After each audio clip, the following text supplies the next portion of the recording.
حياكم الله، مرحبا، اهلا وسهلا. البارحه كان الموعد مع قرعه نهائيات كاس افريقيا 2025 2026، لانها تبدا في نهايه السنه وتنتهي في نهايه السنه الجديده لاول مره في التاريخ لاسباب مختلفه.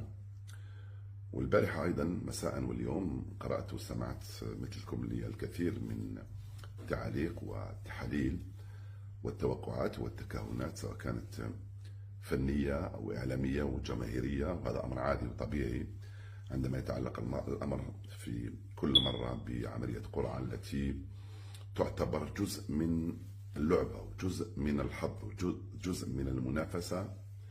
حبيت اليوم نعلق مثلكم على هذه العملية، ولكن من وجهة نظر مختلفة أو غير محودة، ولو أنه كل واحد فينا حسب مقامه حسب موقعه، بالعكس حسب موقعه ممكن يناقش ويحلل ويتوقع كما يريد. القرعة هي قرعة، وهي جزء من اللعبة وجزء من الحظ. أنا من وجهة نظري عموما كانت متوازنة، لا توجد مجموعة قوية ومجموعة ضعيفة، ولا يوجد منتخب قوي ولا منتخب ضعيف. المنتخبات العربية الخمسة المشاركة في هذه البطولة حظوظها مفتوحة، سواء كان المغرب البلد المنظم، الجزائر، تونس، مصر، جزر القمر، وكذلك السودان.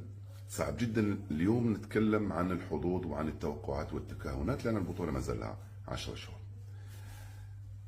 يجب أن نتحدث عن التكهنات والتوقعات عشية البطولة، بعد ما تنتهي أيضا تصفيات كأس العالم. تعرفوا بأنه في شهر مارس المقبل مباراتين في تصفية كأس العالم، شهر يونيو كذلك، ثم شهر سبتمبر وحتى نوفمبر تنتهي التصفيات المؤهلة للمونديال. يعني نكونوا عارفين المنتخبات اللي داخلة بمعنويات مرتفعة ولعبت 6 مباريات أخرى وارتقت إلى مستويات أخرى، فتكون في نهاية السنة في مستوى آخر.